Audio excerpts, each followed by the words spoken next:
Good day mga ka-sports natin dyan. Battle for gold nga tayo. Zeus Coffee kontra sa Petrogas Angels. Napakaganda ng nilalaro nila. Salagang pang-finale. Kitang-kita natin na halos nagpapalit-palitan lang nga sila ng scores. Matapos makaungos ng 2 puntos ang Zeus Coffee, umarangkada naman ngayon ang Petrogas Angels. Grabe talaga itong si Brock Van Sickle. Tinatapatan niya nga ang lakas ni Ana De Veer.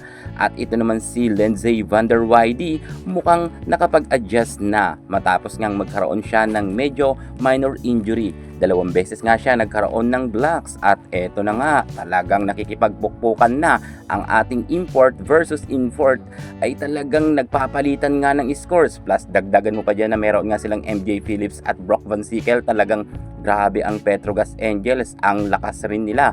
Pero syempre si Ana De Veer ay hindi rin yan magpapakabog, bagamat nakakalamang nga ang Petrogas Angels.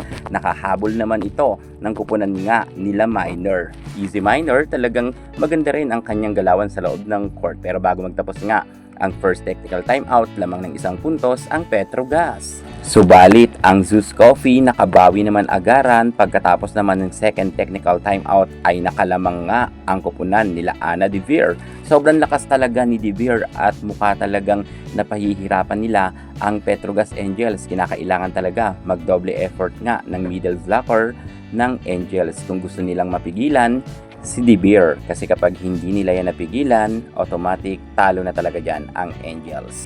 Magandang bardagulan naman ang naging laban nila para nga sa Battle for Gold dito nga sa set 1. Nagpakitang gilas ang Petrogas Angels pero mas nanaig ang kumpiyansa ng Zeus Coffee, lalo na nga si Ana De Veer.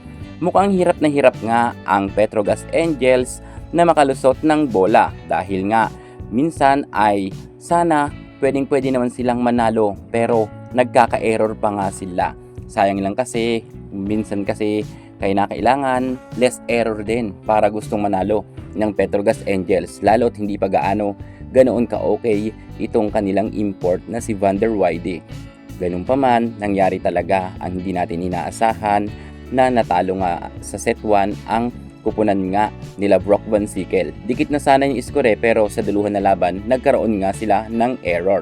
Ana De Veer ayaw magpapigil sa score na 21-25, pumabor nga sa Zeus Coffee, panalo sila sa set 1.